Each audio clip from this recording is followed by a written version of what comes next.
Istri dibuat syok 3 tahun merantau. Saat pulang, suami punya anak dari seorang janda. Ternyata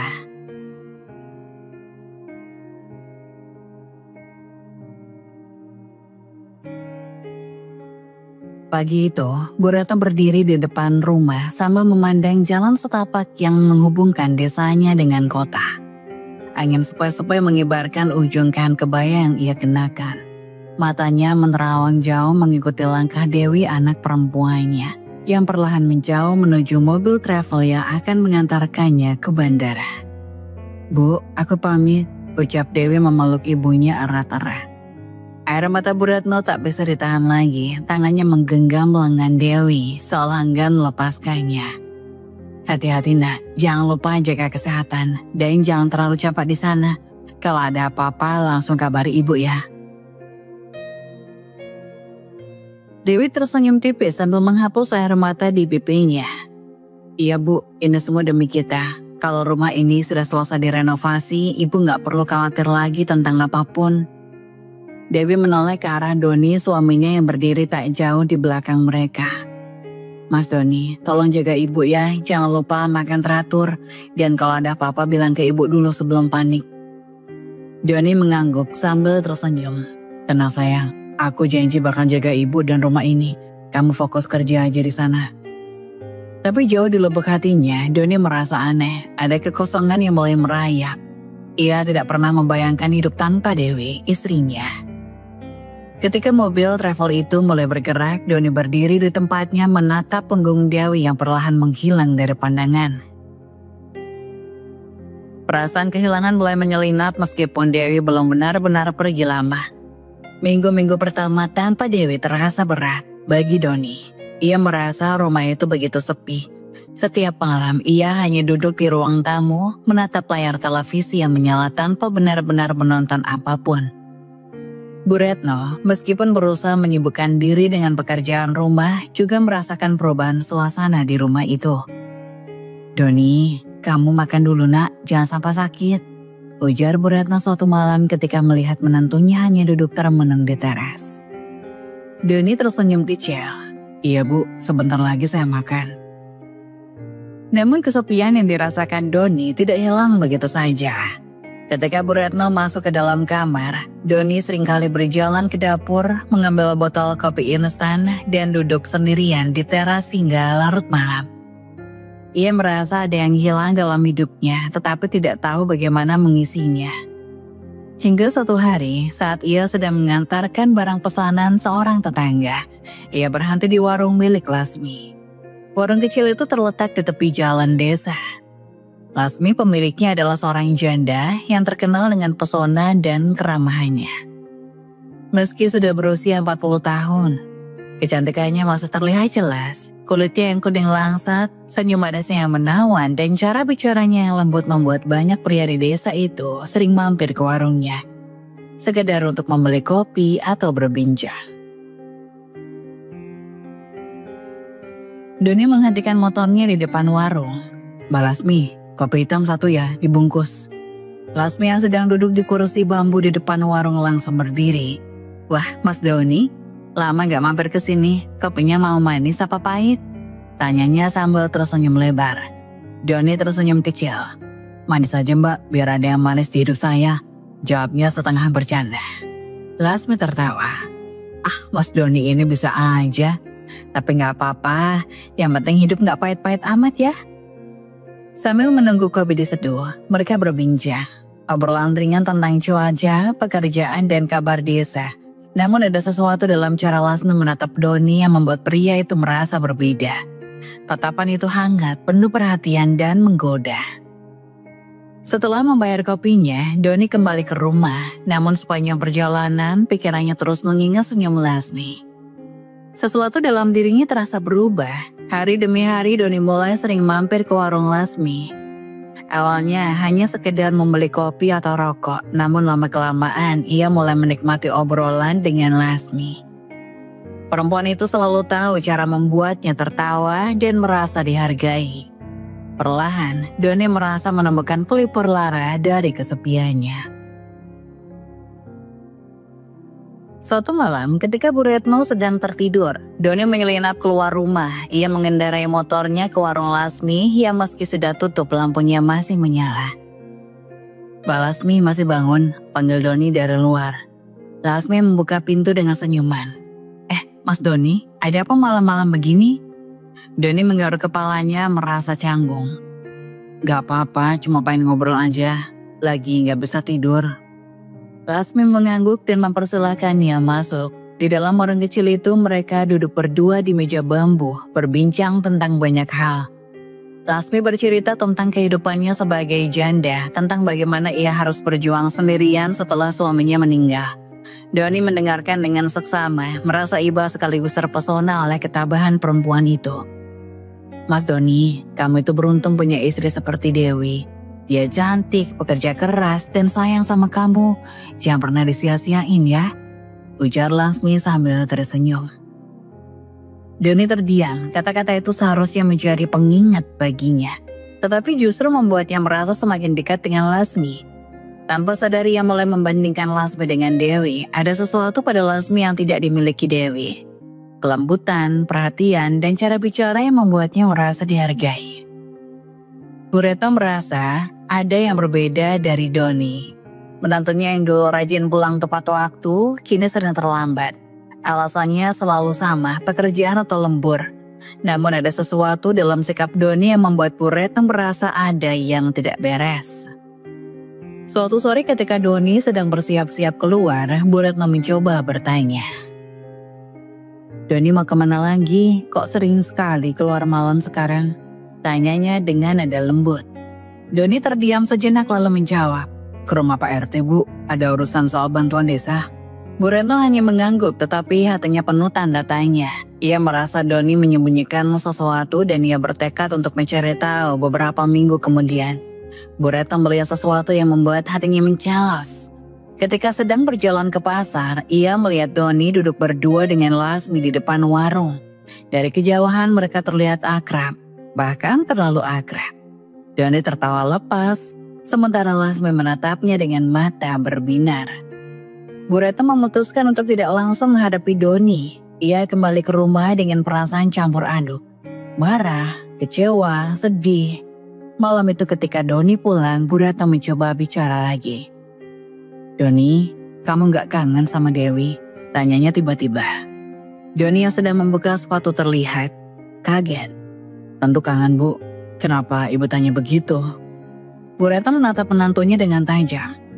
"Kalau kangen, kenapa kamu sering keluar malam? Ibu lihat kamu tadi di warung sama Lasmi. Ada apa antara kalian?" Pertanyaan itu membuat Doni terdiam. Ia tidak menyangka Bu Retno memperhatikan sejauh itu. Namun ia segera memasang wajah tenang dan menjawab, "Kami cuma ngobrol biasa Bu, gak ada apa-apa. Mbak Lasmi itu orang baik, dia cuma teman ngobrol." Bu Retno tidak sepenuhnya percaya, tetapi ia memilih untuk tidak mendesak lebih jauh. Namun dalam hatinya ia tahu bahwa ini belum selesai.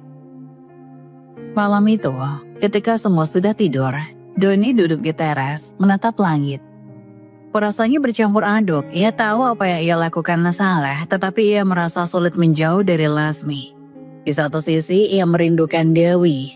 Pagi itu Bu Retno menyiapkan sarapan di dapur seperti biasa. Suara gemericing, piring, dan sendok berpadu dengan aroma nasi goreng yang baru saja diangkat dari wajan. Namun pikirannya jauh dari damai. Semalam ia tak bisa tidur nyenyak setelah percakapan dengan Doni. Ada sesuatu di mata menantunya yang sulit ia abaikan, tatapan gelisah yang salah menyimpan rahasia besar. "Doni, makan dulu sebelum kerja," panggil Bu Retno dari dapur. Doni keluar dari kamar dengan rambut yang masih berantakan. Ia duduk di meja makan sambil membuka ponselnya.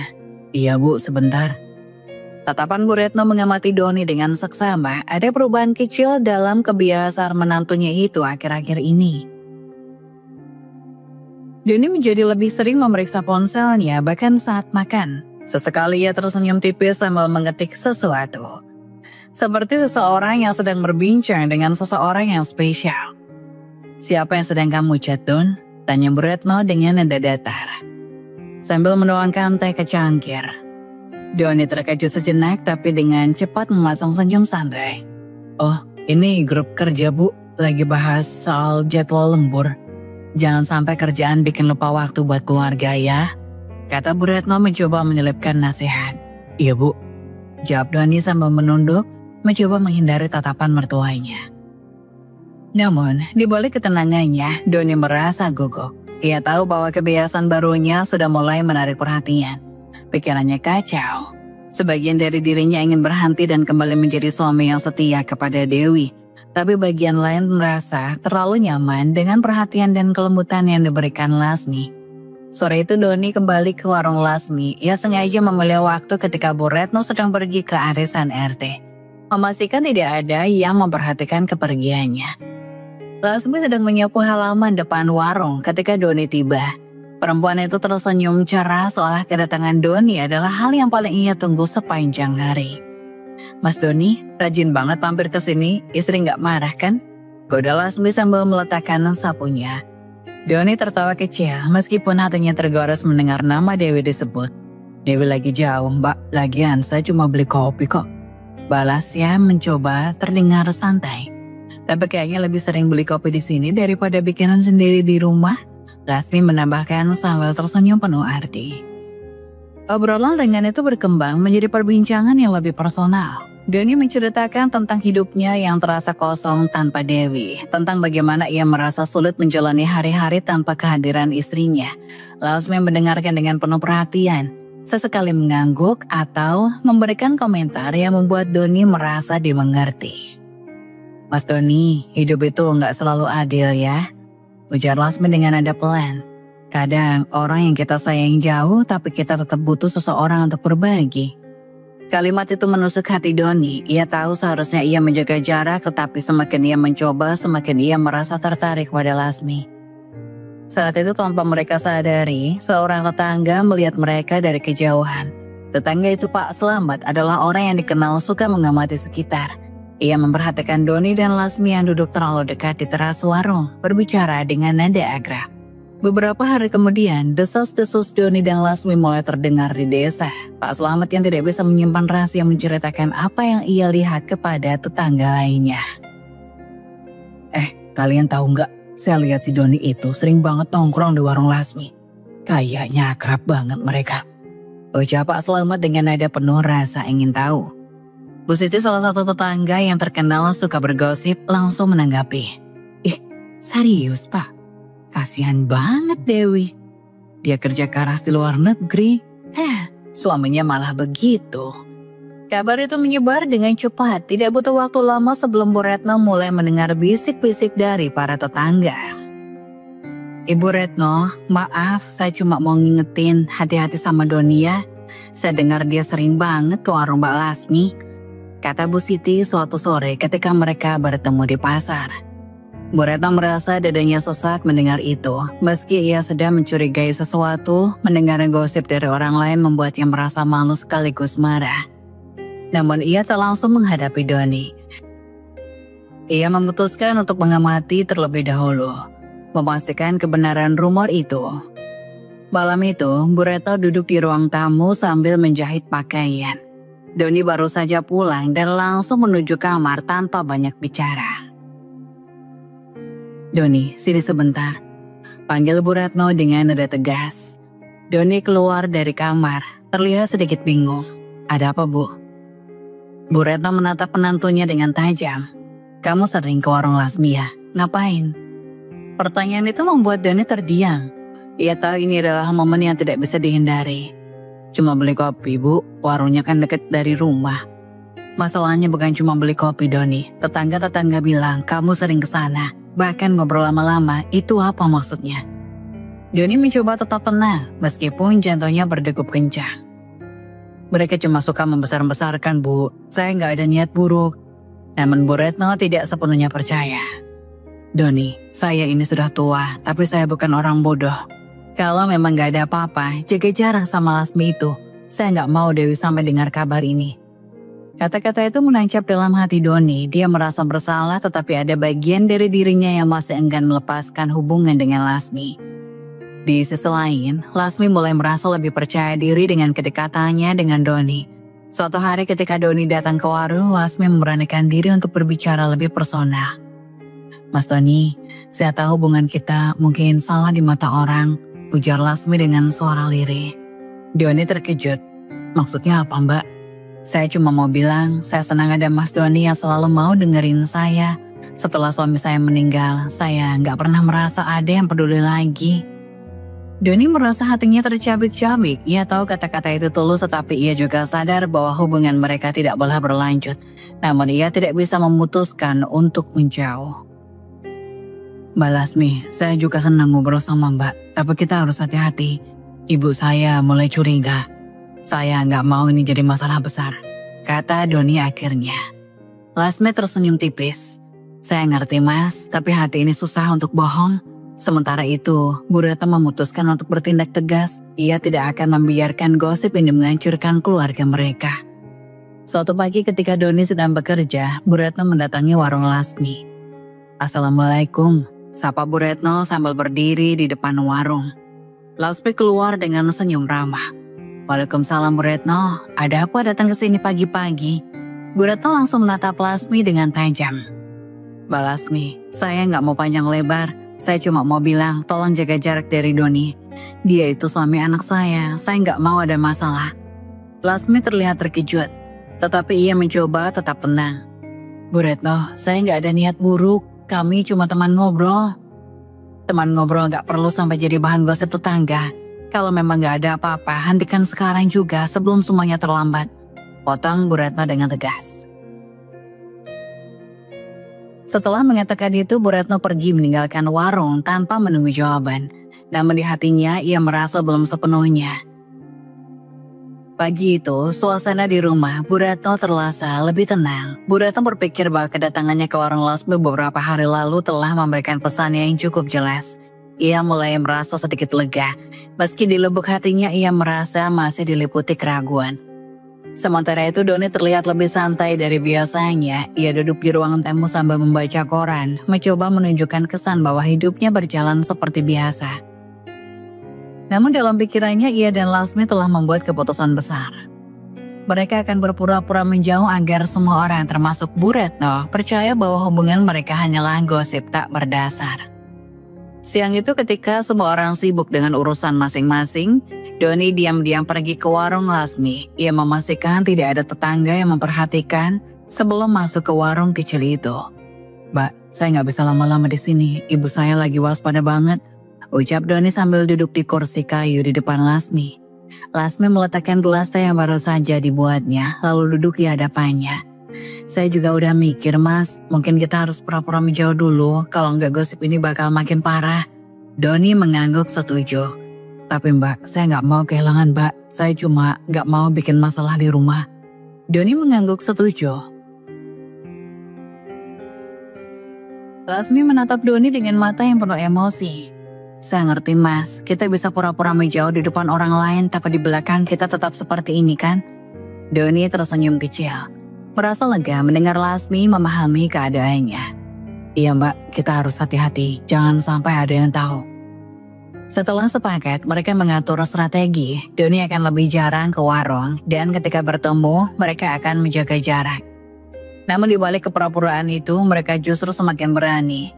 Keesokan harinya, Doni sengaja bersikap berbeda. Ia bangun lebih pagi, membantu Bu Retno di dapur, dan berusaha menunjukkan bahwa ia adalah menantu yang bertanggung jawab. Ibu mau masak apa ini? Biar saya bantu ngupas bawang, kata Doni sambil membawa pisau kecil. Bu Retno mengerutkan kening. Perubahan sikap Doni terasa aneh baginya, tetapi ia memutuskan untuk tidak terlalu memikirkannya. Kamu kenapa tiba-tiba rajin, Don? Biasanya bangun aja susah, goda Bu Retno. Doni tertawa kecil. Gak ada apa-apa Bu, cuma pengen bantu aja, kasihan ibu kerja sendiri. Bu Retno mengangguk. Meski dalam hatinya ia merasa curiga. Namun sikap Doni yang tampak lebih perhatian membuatnya sedikit lega. Sementara itu di balik kepura-puraan mereka, Doni dan Lasmi semakin dekat. Mereka mulai berkomunikasi melalui pesan singkat dan telepon, memastikan tidak ada yang mengetahui. Suatu malam, Doni mengirimkan pesan kepada Lasmi. Mbak, saya pengen ketemu, tapi nggak bisa di warung, ada tempat lain yang aman. Lasmi membalas dengan cepat. Mas, kita ketemu di alun-alun aja, sepi kalau malam, nanti saya tunggu di depan taman jam 8. Jam 8 malam, Doni berpamitan kepada Bu Retno. "Bu, saya mau ke rumah Pak selama sebentar, diajak ngobrol soal kerjaan." Bu Retno hanya mengangguk tanpa curiga. Doni langsung pergi ke alun-alun memastikan ia tidak diikuti oleh siapapun. Di sana Lasmi sudah menunggu dengan jaket tebal. Wajahnya terlihat gugup tapi bersemangat. "Mas Doni, hati-hati dong, kalau sampai ada yang lihat kita di sini bisa bahaya," ucap Lasmi begitu Doni sampai. "Santai aja Mbak, saya udah pastikan gak ada yang curiga," jawab Doni sambil duduk di bangku taman. Malam itu mereka bicara panjang lebar, saling mencurahkan isi hati.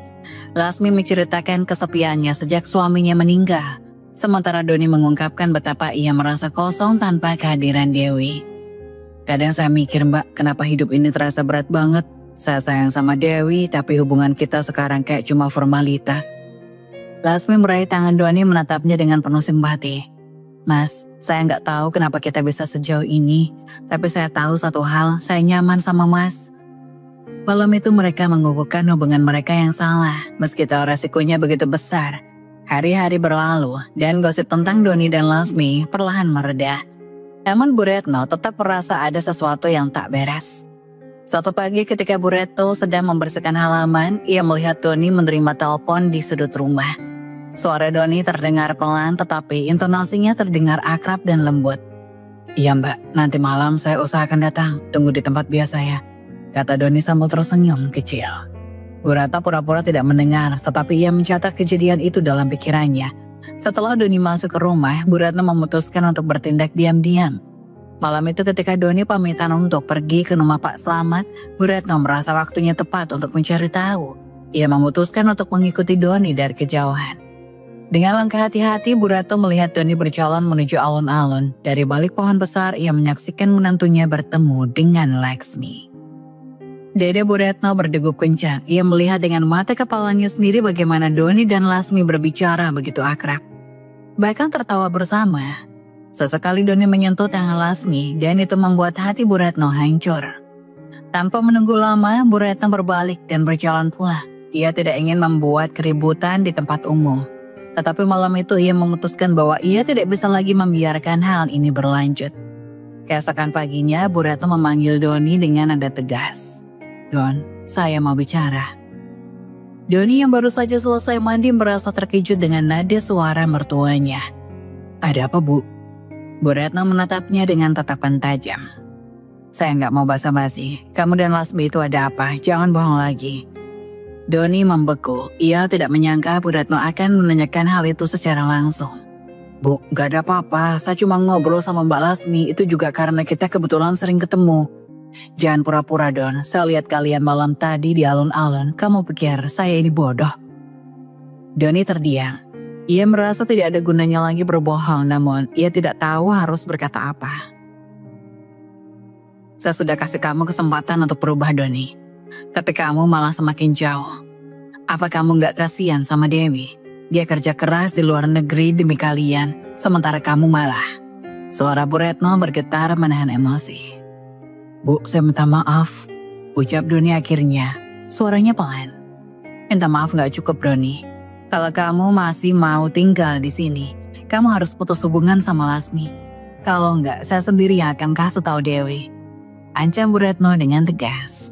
Namun dalam hati, Doni tahu bahwa perasaan kepada Lasmi tidak semudah itu untuk dihentikan. Ia merasa terjebak dalam situasi yang semakin rumit dan berbahaya. Bab ini menutup dengan Doni yang merasa terpojok dan Bu Retno yang bersiap mengambil langkah tegas. Namun hubungan terlarang antara Doni dan Lasmi semakin sulit dihentikan.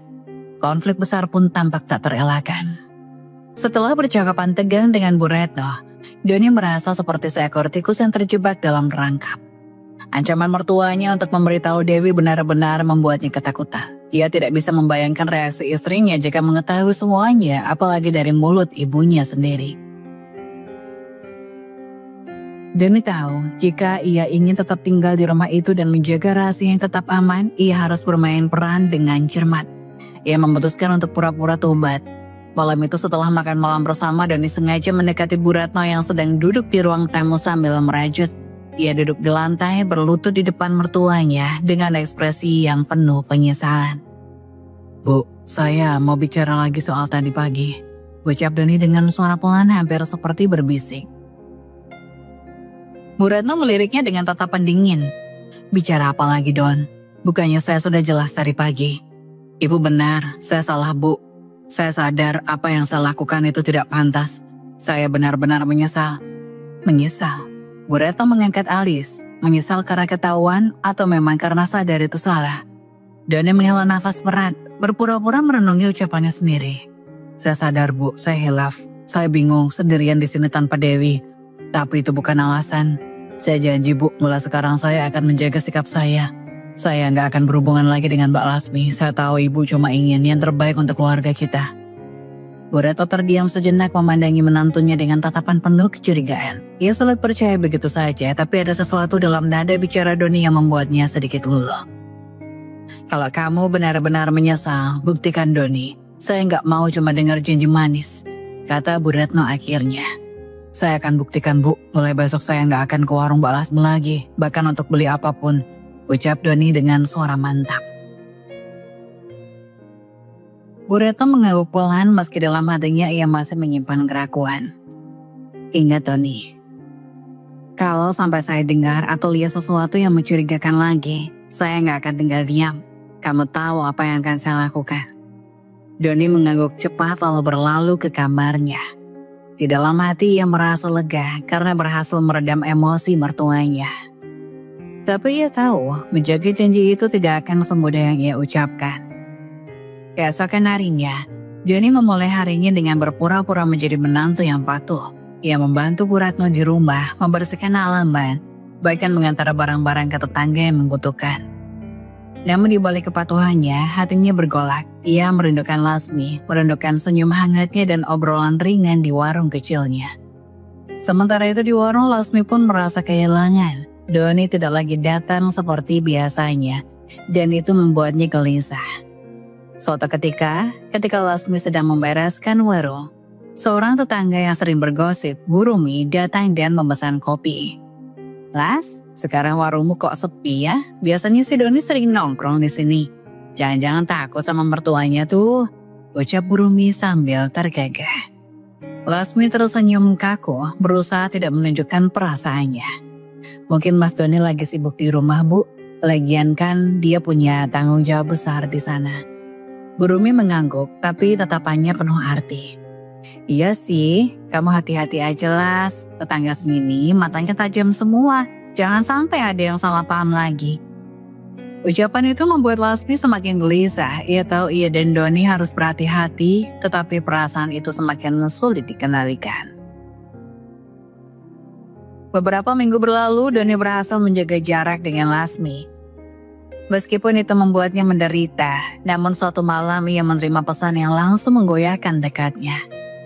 Mas Doni, apa kabar? Lama gak ketemu. Kalau gak sibuk saya pengen ngobrol sebentar, ada hal yang penting.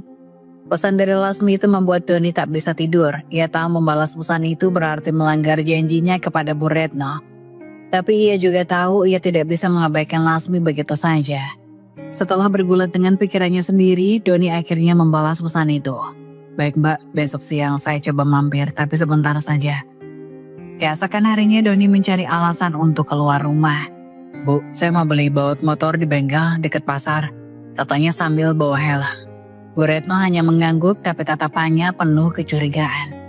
Doni langsung menuju warung Lasmi. Ketika sampai ia memastikan tidak ada orang lain di sekitar sebelum masuk.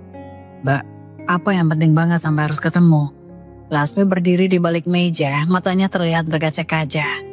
Mas, saya cuma pengen tahu apa Mas Doni benar-benar menjauh karena nggak mau lagi atau cuma karena takut sama Bu Retno. Pertanyaan itu membuat Doni terdiam. Ia tidak tahu harus menjawab apa. Mbak, saya nggak pernah nggak mau sama Mbak, tapi saya juga nggak bisa bikin masalah lebih besar lagi, jawab Doni akhirnya. Lasmi mendekat menatapnya dengan mata yang penuh emosi. Saya tahu ini salah Mas, tapi saya juga nggak bisa bohong sama perasaan saya. Saya kangen sama Mas Doni. Doni merasa hatinya mencair, ia mencoba menahan diri, tapi godaan itu terlalu kuat. Bah, saya juga kangen, ucapnya pelan. Malam itu mereka menghabiskan waktu bersama di warung, membicarakan segala hal yang tidak bisa mereka ungkapkan di depan orang lain. Ketika Doni pulang, Bu Retno langsung menyadari sesuatu. Lama banget beli bautnya Don, sampai kemana aja? Doni tergagap mencoba memberikan alasan. Tadi ngantri Bu, terus kalian beli minyak motor. Bu Retno hanya mengangguk tapi ia merasa ada sesuatu yang tidak beres. Ia memutuskan untuk mulai mengawasi Doni lebih ketat. Sementara itu, hubungan Doni dan Lasmi semakin berani. Mereka mulai mencari-cari kesempatan untuk bertemu tanpa diketahui siapapun. Namun di balik itu semua, mereka tidak menyadari bahwa bayang-bayang kehancuran semakin mendekat. Desas-desus tentang Doni dan Lasmi masih terus bergulir di kampung kecil itu. Meskipun Doni terlihat berusaha menjaga jarak dan Lasmi tidak lagi terlalu mencolok di warung, warga sekitar tetap tidak bisa melupakan gosip panas yang pernah membuat kampung itu heboh. Di pagi yang cerah, sekelompok ibu-ibu tetangga berkumpul di teras rumah Bu Rumi. Ada Bu Tati, Bu Sri, Bu Erna. Semuanya membawa bahan-bahan dapur, berlaga ingin membantu Bu Rumi membuat kue. Tapi obrolan mereka lebih menarik daripada pekerjaan tangan mereka. Kalian sadar nggak, akhir-akhir ini Lasmi sama Doni kok kayaknya nggak pernah kelihatan bareng lagi? Tanya Bu Sri sambil memotong bawah. Bu Erna mengangguk setuju. Iya ya, padahal dulu hampir setiap hari. Kalau nggak di warung ya ketemu di jalan. Sekarang kayaknya Doni lebih sering di rumah bantu-bantu mertua. Tapi aku nggak yakin loh, kata Bu Tati sambil menyeka keringat di dahinya. Kalau mereka benar-benar sudah selesai. Soalnya setahu aku, laki-laki kalau sudah tergoda susah buat beneran berhenti. Bu Rumi yang menjadi tuan rumah menambahkan dengan nada rendah. Memang sih, tapi mungkin juga Doni takut sama Bu Retno. Kalian tahu kan betapa galaknya dia? Bu Sri tertawa. Galak sih galak, tapi kalau dasarnya Doni sama Lasmi memang punya niat buruk, mana mungkin galak-galaknya Bu Retno bisa menghentikan mereka? Obrolan mereka semakin seru dan masing-masing saling menambahkan pendapat. Hingga tiba-tiba langkah kaki terdengar dari arah jalan. Itu kan Lasmi. Bu Erna menunjuk dengan dagunya ke arah jalan setapak di depan rumah. Lasmi berjalan perlahan dengan kantong belanja di tangannya. Wajahnya terlihat sedikit lelah, tetapi ia tetap memberikan senyuman tipis kepada setiap orang yang ia temui. Bu Rumi yang tidak mau kehilangan kesempatan langsung menyapa. Lasmi, baru pulang dari pasar ya? Lasmi berhenti sejenak, menoleh dan tersenyum ramah. Iya Bu, tadi beli sayuran sama ikan sedikit. Masuk dulu Las. Kita lagi bikin kue nih, siapa tahu kamu mau nyicip. Ajak Bu Rumi sambil melambaikan tangan. Lasmi menggeleng sopan. Aduh terima kasih Bu, tapi saya harus buru-buru ke rumah, nanti aja lain kali ya. Iya nggak apa-apa, tapi sekarang kamu kelihatannya sering sibuk ya, nggak pernah kelihatan di warung lagi seperti dulu. Sindir Bu Erna dengan nada yang terdengar soal basa-basi, tetapi sebenarnya ingin mencari tahu lebih dalam. Lasmi hanya terus senyum samar. Iya Bu, lagi banyak urusan di rumah juga, tapi tetap buka warung kok, cuma nggak seaktif dulu. Oh pantas, saat Bu Tati yang tidak bisa menahan rasa penasarannya. Tapi sekarang Doni juga jarang ke warung ya, kalau dulu hampir tiap hari nongkrong, sekarang kok nggak pernah kelihatan. Lasmi sedikit tertegun mendengar pertanyaan itu, tetapi ia mencoba tetap tenang. Mungkin Mas Doni lagi fokus bantu Bu Retno Bu, lagian saya juga nggak tahu banyak soal dia sekarang. Iya, baguslah kalau begitu, jawab Bu Rumi sambil tersenyum. Lasmi pun melanjutkan langkahnya, meninggalkan obrolan para ibu-ibu yang langsung meledak dengan bisik-bisik begitu ia pergi.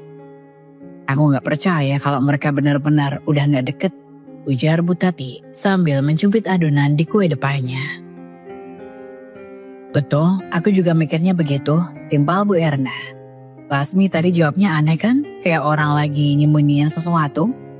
Tapi kita nggak punya bukti apa-apa sekarang, kata Bu Rumi sambil mendesah. Kalau cuma berdasarkan omongan, nanti malah kita yang salah. Mungkin benar, tapi feelingku nggak pernah salah Bu, ujar Bu Sri dengan nada yakin. Aku yakin kalau kita perhatikan lebih teliti pasti ada celah. Orang seperti mereka itu pasti akan ketahuan lagi cepat atau lambat. Sementara itu di tempat lain Doni dan Lasmi benar-benar sedang merencanakan langkah mereka selanjutnya. Mereka tahu gosip tetangga belum sepenuhnya reda dan mereka harus lebih berhati-hati jika ingin tetap melanjutkan hubungan mereka tanpa diketahui siapapun. Di sebuah lokasi yang sepi di pinggir sungai kecil di luar kampung, mereka bertemu dengan wajah tegang. Mas Doni, kamu yakin ini akan berhasil? Tanya Lasmi, suaranya sedikit bergetar. Kita nggak punya pilihan lain, Mbak. Jawab Doni sambil menatapnya serius. Kalau kita terus ketahuan seperti kemarin-kemarin, habis kita. Mungkin kita memang harus pura-pura menjauh supaya orang-orang gak curiga lagi. Tapi aku gak mau kehilangan kamu, ujar Lasmi pelan nyaris seperti bisikan. Doni menghela nafas panjang. Aku juga gak mau kehilangan kamu, Mbak. Makanya kita harus lebih hati-hati. Kita gak bisa seperti dulu lagi, santai nongkrong di warung atau jalan bareng di kampung. Kalau mau ketemu, kita cari tempat yang lebih aman, di luar kampung. Lasmi mengangguk pelan meskipun hatinya penuh keraguan. Tapi kalau Bu Retno sampai tahu bagaimana Mas, dia pasti nggak akan tinggal diam. Bu Retno nggak akan tahu, jawab Doni dengan nada yakin. Yang penting kita tetap main aman. Aku juga akan lebih banyak di rumah bantu-bantu ibu biar dia nggak curiga. Baiklah Mas, aku percaya sama kamu, kata Lasmi akhirnya. Hari-hari berikutnya Doni dan Lasmi menjalankan rencana mereka dengan sangat hati-hati. Di kampung, Doni terlihat lebih sering di rumah, membantu Bu Retno dengan pekerjaan sehari-hari. Dia bahkan mulai ikut pengajian di masjid, mencoba membangun citra sebagai menantu yang taat dan bertobat. Namun di balik itu semua, Doni dan Lasmi masih terus bertemu secara diam-diam. Mereka sering bertemu di tempat-tempat sepi seperti di kebun belakang kampung atau di warung kecil di desa sebelah. Sementara itu, gosip di kampung tidak kunjung reda. Para tetangga mulai memperhatikan gerak-gerik Doni dan Lasmi dengan lebih teliti. Aku lihat Lasmi kemarin beli rokok di warung desa sebelah. Bukannya dia nggak pernah ngerokok ya? Kata Busri pada suatu pagi. Jangan-jangan itu buat Doni, timpal Bu Erna dengan nada penuh kecurigaan. Iya bisa jadi tuh, ujar Bu Tati. Mereka pikir kita gak bakal tahu kalau mereka ketemu di luar kampung. Tapi mereka lupa orang-orang di desa sebelah juga kenal sama kita. Obrolan itu semakin memperkuat tekad para ibu-ibu untuk mencari tahu apa yang sebenarnya terjadi. Mereka merasa jika Doni dan Lasmi benar-benar masih menjalin hubungan, itu adalah penghinaan besar bagi kampung mereka. Doni dan Lasmi semakin lihai dalam menyembunyikan hubungan terlarang mereka. Semua rencana mereka untuk berpura-pura menjaga jarak ternyata berhasil. Ibu Retno dan para tetangga mulai percaya bahwa hubungan mereka benar-benar telah berakhir. Namun di balik itu Doni dan Lasmi justru semakin dekat. Rahasia mereka kini menjadi semakin gelap dan berbahaya. Di pagi yang cerah, Bu Retno duduk di teras rumahnya, menikmati teh hangat sambil mengawasi Doni yang sibuk menyapu halaman. Sejak pertobatannya, Doni tampak seperti menantu teladan. Ia rajin membantu pekerjaan rumah dan sering menemani Bu Retno ke pasar. Hal ini membuat Bu Retno perlahan-lahan kembali luluh. Don, panggil Bu Retno tiba-tiba. Doni menghentikan sapuannya dan menoleh. Iya Bu, ada apa? Bu Retno tersenyum tipis. Ibu senang lihat kamu berubah. Ibu gak nyangka kalau kamu benar-benar menyesali kesalahanmu. Doni menundukkan kepala berusaha terlihat menyesal. Saya sadar Bu, saya banyak salah. Sekarang saya cuma ingin menebus semuanya. Terutama untuk Ibu dan Mbak Sari. Perkataan itu membuat hati Bu Retno terharu. Ia menepuk bahu Doni pelan. Bagus nak, jangan kecewakan Ibu lagi ya. Ibu sudah cukup malu dengan gosip yang lalu. Doni hanya mengangguk, menyembunyikan rasa bersalah yang menggelayuti hatinya. Dalam pikirannya ia tahu ucapannya itu hanyalah topeng belaka. Malam harinya Doni menerima pesan dari Lasmi. Mereka telah lama berkomunikasi melalui ponsel secara diam-diam. Lasmi mengabarkan bahwa rumahnya akan kosong malam itu karena adik dan keponakannya pergi ke kota untuk menghadiri pesta pernikahan seorang kerabat. Isi pesan Lasmi, Mas, rumahku kosong malam ini, kalau aman datang ya. Doni membaca pesan itu dengan jantung berdegup kencang. Ia tahu ini berbahaya tetapi godaan itu terlalu besar untuk ditolak. Setelah memastikan Bu Retno telah tidur, Doni menyelinap keluar rumah dengan hati-hati. Ia berjalan melewati gang kecil yang gelap menuju rumah Lasmi. Memastikan tidak ada satupun tetangga yang melihatnya. Sesampainya di rumah Lasmi, Doni mengetuk pintu pelan.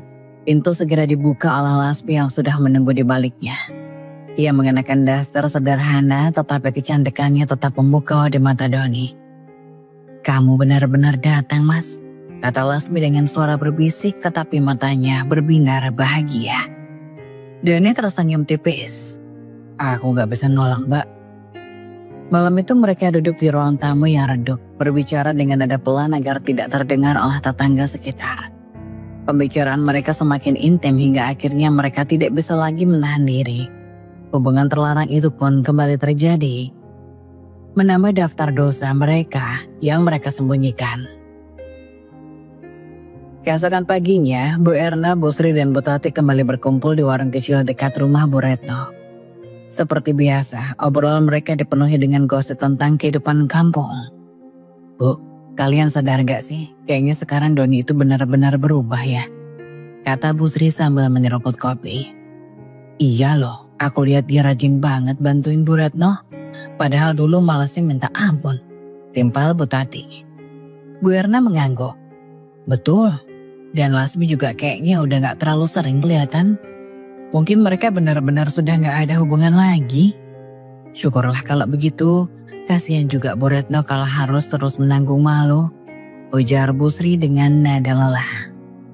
Namun obrolan mereka terhenti ketika tiba-tiba Lasmi melintas di depan warung dengan keranjang belanja di tangannya. Ia menyapa mereka dengan senyuman ramah. Pagi Bu-ibu, lagi pada kumpul ya? Iya nih Las, lagi ngobrol-ngobrol aja. Jawab Bu Erna. Lasmi melanjutkan langkahnya tanpa curiga sedikit pun bahwa dirinya masih menjadi bahan pembicaraan mereka. Hubungan Doni dan Lasmi semakin sulit dihentikan. Meski mereka berpura-pura menjaga jarak di depan orang lain, pertemuan mereka yang diam-diam semakin intens. Suatu sore, mereka bertemu di kebun kecil di pinggir kampung. Lasmi tampak gelisah. Mas, aku takut, katanya dengan suara pelan. Takut kenapa Mbak? Tanya Doni sambil meraih tangannya. Takut kalau semua ini ketahuan lagi. Kita sudah cukup membuat Bu Retno malu. Kalau sampai terulang, aku gak tahu harus gimana. Doni menghela nafas. Aku juga takut Mbak, tapi aku gak bisa ninggalin kamu. Aku sayang sama kamu. Lasmi menatap Doni dengan mata berkaca-kaca. Aku juga sayang sama kamu Mas, tapi ini gak benar. Kita gak bisa terus begini. Tapi kita juga gak bisa berhenti Mbak. Jawab Doni tegas. Percakapan itu berakhir dengan pelukan penuh emosi. Mereka tahu hubungan mereka salah, tetapi perasaan mereka terlalu kuat untuk diabaikan. Beberapa minggu kemudian Bu Retno mulai merasakan sesuatu yang aneh. Doni memang terlihat rajin, tetapi terkadang ia menghilang tanpa alasan yang jelas. Suatu malam Bu Retno memutuskan untuk mengawasi Doni. Ia pura-pura tidur tetapi sebenarnya memperhatikan gerak-gerik menantunya. Saat Doni menyelinap keluar rumah, Bu Retno mengikuti dari kejauhan. Ia melihat Doni berjalan menuju rumah Lasmi. Hati Bu Retno langsung panas. Kamu benar-benar menantuku Don. Rupanya kamu belum tobat. Gumam Bu Retno dengan suara bergetar. Bu Retno memutuskan untuk tidak langsung menghadapi Doni malam itu. Ia kembali ke rumah dengan hati penuh kemarahan dan rencana di kepalanya. Di kampung kecil seperti itu rahasia sulit untuk benar-benar disembunyikan. Beberapa tetangga mulai menyadari bahwa Doni terkadang menghilang malam-malam. Tetapi mereka belum memiliki bukti konkret. Bu, kalian pernah lihat Doni keluar malam gak? Tanya Bu Erna pada suatu pagi di warung. Aku pernah tapi gak tahu dia kemana. Jawab Bu Tati.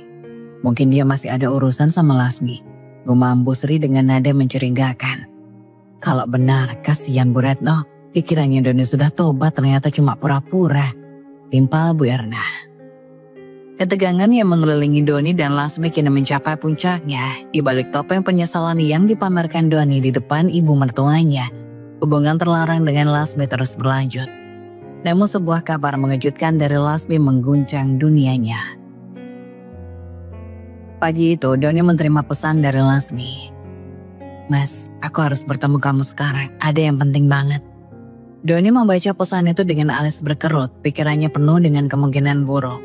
Tanpa banyak pikir ia mengunci pintu rumah, berpura-pura hendak membeli kebutuhan di pasar. Dan melangkah cepat ke kebun kecil di pinggir kampung tempat biasa mereka bertemu. Di sana Lasmi sudah menunggu, wajahnya pucat, matanya terlihat sembab seperti habis menangis semalaman. Kenapa Mbak, kok mukamu kayak gitu? Lasmi menggigit bibirnya, berusaha menahan emosi. Namun akhirnya ia membuka mulut. Mas, aku hamil. Doni tersentak, wajahnya berubah pucat seketika. Apa? Hamil? Lasmi mengangguk pelan.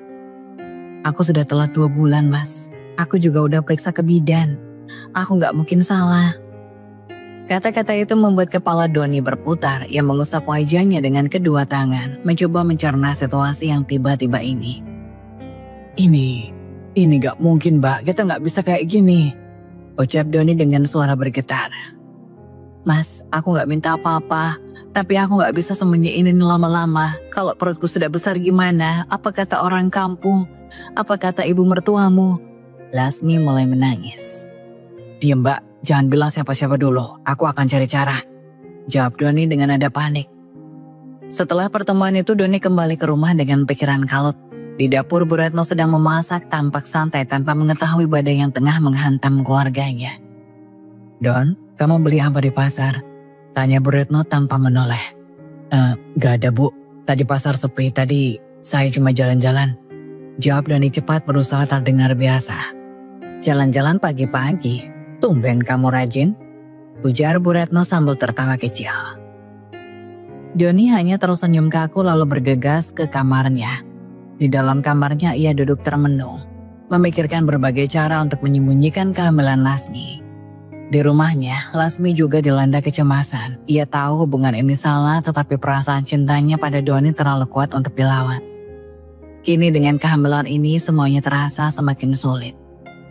Sore itu Lasmi duduk di ruang tamunya, memandangi langit-langit sambil memikirkan apa yang harus dia lakukan. Tiba-tiba adiknya, Sinta, pulang dari pasar. Kak, kamu kenapa? Dari tadi diem aja, tanya Sinta heran. Gak apa-apa, cuma capek, jawab Lasmi singkat. Namun Sinta merasa ada yang aneh. Kamu beneran gak apa-apa? Kamu pucat banget loh, Kak. Aku beneran gak apa-apa, Sinta. Kata Lasmi dengan nada tegas, berharap adiknya berhenti bertanya. Sementara itu para tetangga di warung kembali membicarakan Doni dan Lasmi. Meski mereka percaya bahwa hubungan keduanya telah berakhir, rasa penasaran mereka tetap ada. Bu, kok kayaknya Lasmi sekarang sering gak kelihatan ya? Tanya Bu Erna sambil menyelut rokoknya. Iya, aku juga heran. Padahal dulu kan dia sering lewat sini. Jawab Bu Tati. Jangan-jangan dia lagi sembunyiin sesuatu. Bu Sri menambahkan dengan nada penuh curiga. Tapi Doni kelihatan baik-baik aja. Dia sekarang rajin banget bantuin Bu Retno, ujar Bu Erna. Ya siapa tahu mereka cuma pura-pura. Kita kan gak tahu apa yang sebenarnya terjadi. Kata Bu Tati sambil mengangkat bahu. Obrolan mereka terhenti ketika Doni lewat membawa sekantong belanjaan. Ia menyapa mereka dengan senyum lebar. Pagi Bu Ibu, lagi pada ngumpul ya? Sapa Doni santai. Iya nih Don, kamu rajin banget sekarang. Balas Bu Sri sambil tersenyum penuh arti. Doni tertawa kecil lalu melanjutkan langkahnya. Dalam hatinya ia berdoa agar tidak ada yang mencium rahasia besarnya. Beberapa hari kemudian Doni dan Lasmi kembali bertemu secara diam-diam. Mereka memberi tempat yang lebih aman di luar kampung untuk menghindari kecurigaan. Mbak, aku udah pikirin ini baik-baik, kata Doni saat mereka duduk di bawah pohon rindang di tepi sungai. Dan tanya Lasmi suaranya penuh harap. Kamu harus pergi dari sini Mbak, cari alasan apa saja. Bilang kamu mau kerja di luar kota atau apa. Yang penting kamu gak di kampung ini sampai bayi itu lahir, ucap Doni dengan nada serius. Lasmi terdiam memandangi Doni dengan mata berkaca-kaca. Kamu serius Mas nyuruh aku pergi? Kamu gak mau tanggung jawab? Bukan gitu Mbak, aku mau tanggung jawab tapi kita harus pintar. Kalau kamu tetap di sini semuanya bakal ketahuan. Aku gak mau ibu tahu apalagi Mbak Dewi, jawab Doni dengan suara rendah. Lasmi mengangguk pelan. Meski hatinya berat, ia tahu bahwa Doni ada benarnya. Lasmi mulai mempersiapkan kepergiannya dengan alasan ingin bekerja di luar kota.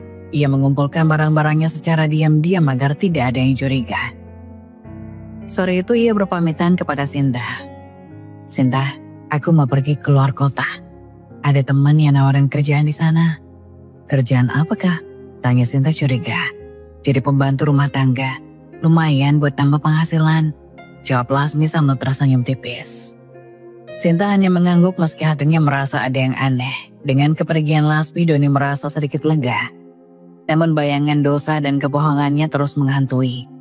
Ia berusaha bertingkah normal di depan Bu Retno dan para tetangga, tetapi hatinya tidak pernah benar-benar tenang. Di kota, Lasmi berjuang sendirian, menyembunyikan kehamilannya dari orang-orang di sekitarnya. Meski jauh, ia dan Doni masih sering berkomunikasi melalui telepon. Doni terdiam ketika mendengar suara istrinya di telepon. Setelah 3 tahun merantau sebagai TKW di luar negeri, Dewi akhirnya menghubunginya. 3 tahun penuh tanpa komunikasi yang berarti, hanya sesekali mendapatkan kabar lewat surat atau pesan singkat. Doni merasa hatinya berdebar-debar, ada rasa bahagia karena istrinya akhirnya akan pulang. Namun di sisi lain rasa takut menggerogoti dirinya. Semua perbuatannya dengan Lasmi, semua kebohongannya, semuanya terasa seperti beban yang tak bisa dia lepaskan. Telepon berdering di tangan Doni, ia menatap layar ponselnya yang menunjukkan nama Dewi. Hatinya berdebar, setelah beberapa detik ragu akhirnya ia mengangkat telepon itu. Assalamualaikum Mas Doni. Suara Dewi terdengar lembut di ujung sana, meskipun sedikit terdengar lelah. Waalaikumsalam Dewi, kamu baik-baik aja kan? Tanya Doni dengan cemas mencoba terdengar tenang meskipun jantungnya berdebar kencang. Iya Mas, alhamdulillah, aku baik-baik aja. Cuma capek aja dari perjalanan panjang. Jawab Dewi dengan suara lembut yang sudah lama tak terdengar oleh Doni. Capek? Kamu di mana sekarang? Cepat ceritakan. Tanya Doni berusaha menahan kegugupan di hatinya. Dewi tertawa pelan. Aku di rumah teman Mas, ada sedikit urusan yang harus diselesaikan. Tapi insya Allah aku akan pulang minggu depan.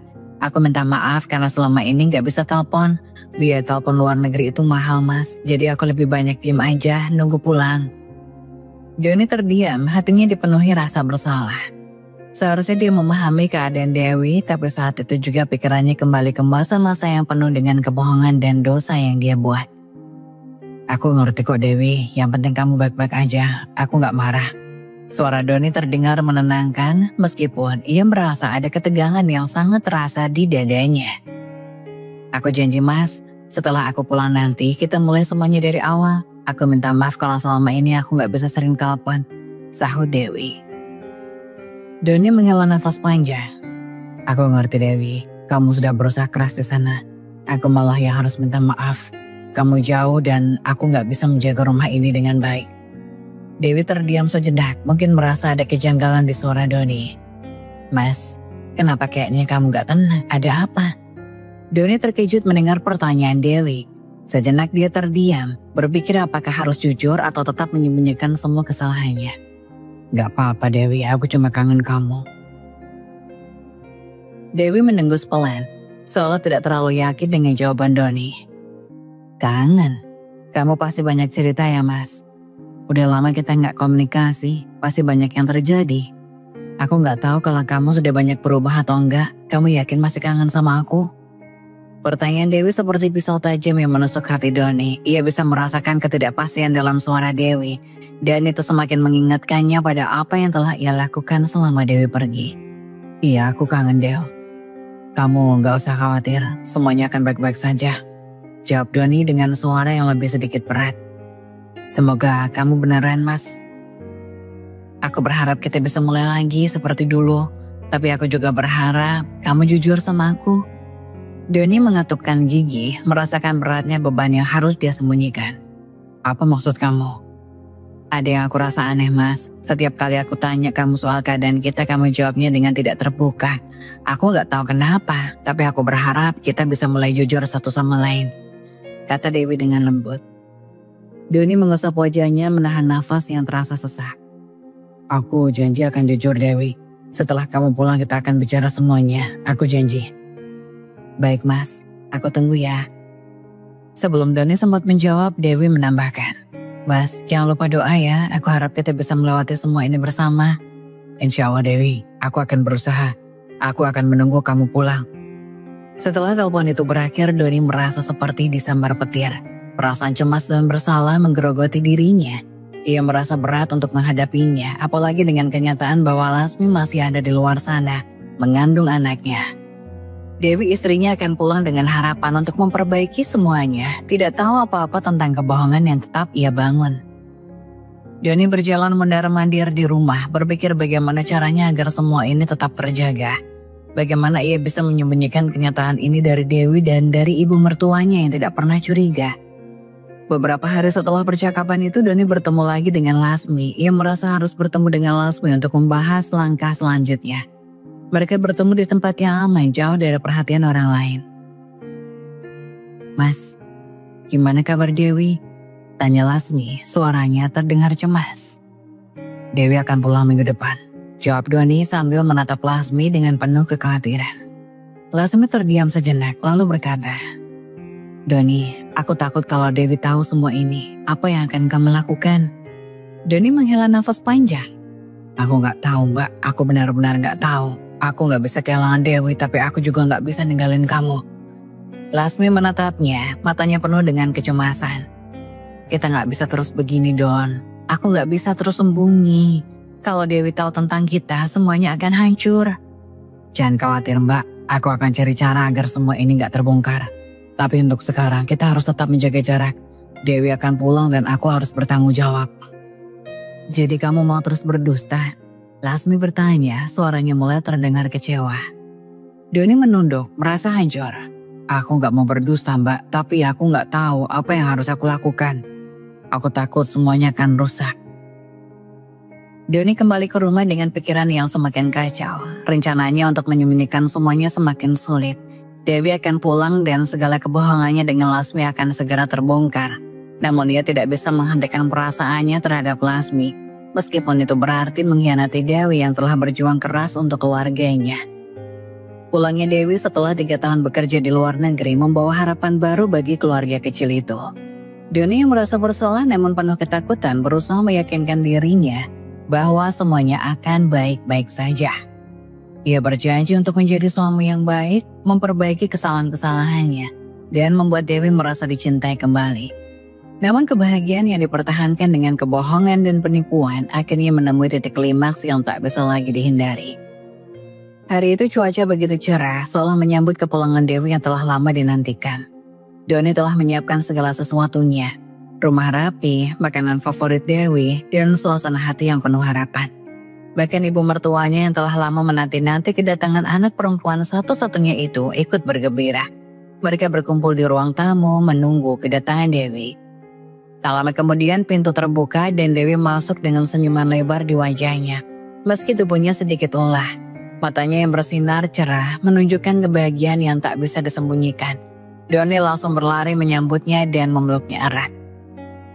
"Dewi, akhirnya kamu pulang," kata Doni dengan suara serah. Mencoba menahan perasaan yang mulai mendesak di dadanya.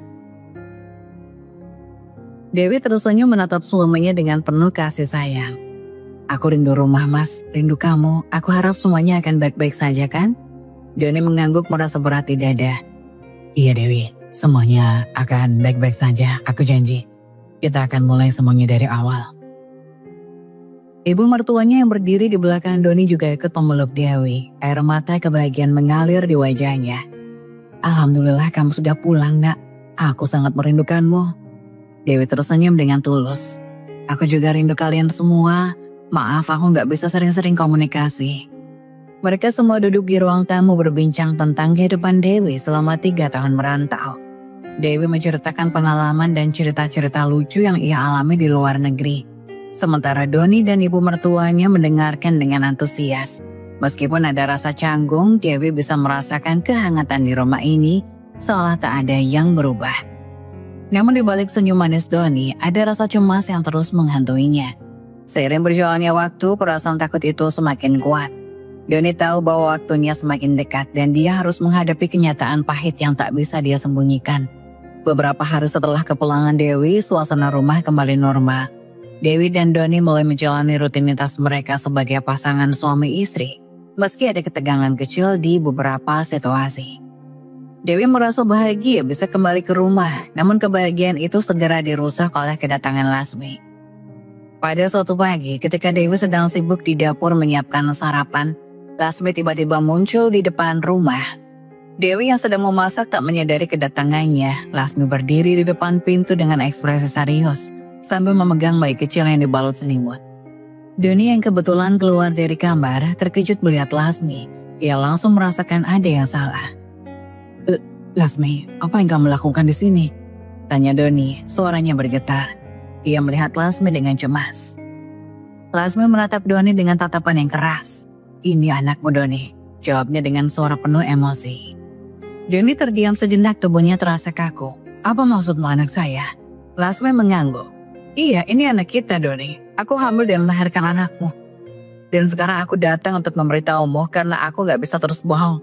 Kamu gak bisa menghindar dari tanggung jawabmu. Doni merasa dunia seakan berhenti berputar. Dalam hatinya rasa cemas dan kebingungan bercampur aduk. Ia menatap Lasmi yang kini tampak lebih tegas dari sebelumnya. Ini tidak mungkin Lasmi, Dewi. Tunggu Mas Doni. Tiba-tiba suara Dewi terdengar dari belakang. Ia muncul di ambang pintu dapur, terkejut melihat Lasmi yang membawa bayi. Matanya melirik tajam kepada Doni yang kini tampak kebingungan. Dewi merasa darahnya berdesir. Ada apa ini? Apa yang terjadi? Doni hanya bisa diam, tidak tahu harus menjelaskan apa. Lasmi tersenyum miris dan melangkah masuk ke dalam rumah. Ini anak Doni, Dewi, kata Lasmi tanpa ragu. Dan sekarang aku ingin kita bicarakan dengan jujur, Doni dan aku. Kami sudah terlalu lama berbohong. Dewi terdiam, hatinya hancur. Semua yang ia bangun selama ini, semua impian tentang kebahagiaan setelah pulang, semuanya hancur dalam sekejap. Doni, Dewi akhirnya bersuara. Suaranya bergetar, penuh dengan kemarahan dan kekecewaan. Kamu, kenapa? Kenapa kamu lakukan ini semua sama aku? Doni mencoba menjelaskan, tapi Dewi sudah tidak bisa mendengar apa-apa lagi. 3 tahun aku merantau, bekerja keras, jauh dari kamu, dan kamu malah melakukan ini. Kamu gak sayang sama aku, Dot. Kamu bohongin aku selama ini. Doni ingin sekali mengatakan sesuatu, ingin sekali memohon maaf, tapi mulutnya terasa terkunci. Lasmi berdiri di sampingnya, hanya bisa terdiam merasakan betapa beratnya situasi ini. Mas, aku gak tahu harus bagaimana lagi, aku minta maaf. Tapi aku gak bisa lari dari kenyataan ini. Ini anak kita. Dewi memandang Doni dengan mata yang penuh kebencian. Aku gak percaya sama kamu, Doni. Kamu pikir aku bisa menerima ini? Kamu pikir aku bisa maafin kamu? Kalian berdua keluar dari rumah ini. Dewi menunjuk pintu dengan tangan gemetar. Lasmi terdiam menatap Dewi dengan tatapan penuh penyesalan. Namun ia tahu bahwa ini adalah akibat dari apa yang telah terjadi. Ia tidak bisa terus bersembunyi, semua sudah terungkap. Maafkan aku Dewi, kata Lasmi, suaranya rendah dan penuh penyesalan. Aku gak pernah berniat untuk menghancurkan rumah tangga kalian. Tapi Dewi tidak bisa mendengarkan, matanya dipenuhi air mata yang kini tak bisa lagi ia tahan. Kamu gak perlu minta maaf, keluar, kalian berdua keluar dari sini, teriak Dewi. Suaranya pecah. Doni dan Lasmi berjalan keluar dari rumah dengan perasaan hancur. Mereka tidak tahu harus kemana. Doni merasa seperti terjatuh dari tempat yang sangat tinggi. Tak tahu bagaimana cara bangkit kembali. Semua yang ia miliki sekarang sudah hilang.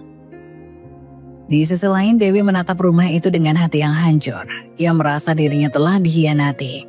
Semua pengorbanannya selama 3 tahun merantau, semua cinta yang ia berikan kepada Doni, seakan tidak berarti apa-apa. Doni berjalan tanpa tujuan bersama Lasmi, keduanya terlantar di jalanan, bingung akan nasib mereka ke depan. Tak ada tempat yang bisa mereka tuju, tak ada yang bisa mereka harapkan lagi. Sementara itu Dewi menutup pintu rumah dengan keras, mengunci dirinya dari dunia luar. Air mata mengalir deras di pipinya. Ia merasakan kekecewaan yang begitu mendalam, yang tak bisa dijelaskan dengan kata-kata. Semua kebohongan itu telah menghancurkan segalanya. Doni dan Lasmi berlarian tanpa arah, tidak tahu apa yang akan terjadi dengan hidup mereka selanjutnya. Dewi tetap terkunci di dalam rumah, merasakan sakit yang tak bisa diungkapkan. Tak ada yang tahu apa yang akan terjadi ke depan, namun satu hal yang pasti, hidup mereka kini telah berubah selamanya. Semua yang mereka miliki, semua yang mereka impikan, telah hancur oleh kebohongan. Dan tak ada lagi yang tahu apakah mereka akan pernah bisa kembali lagi.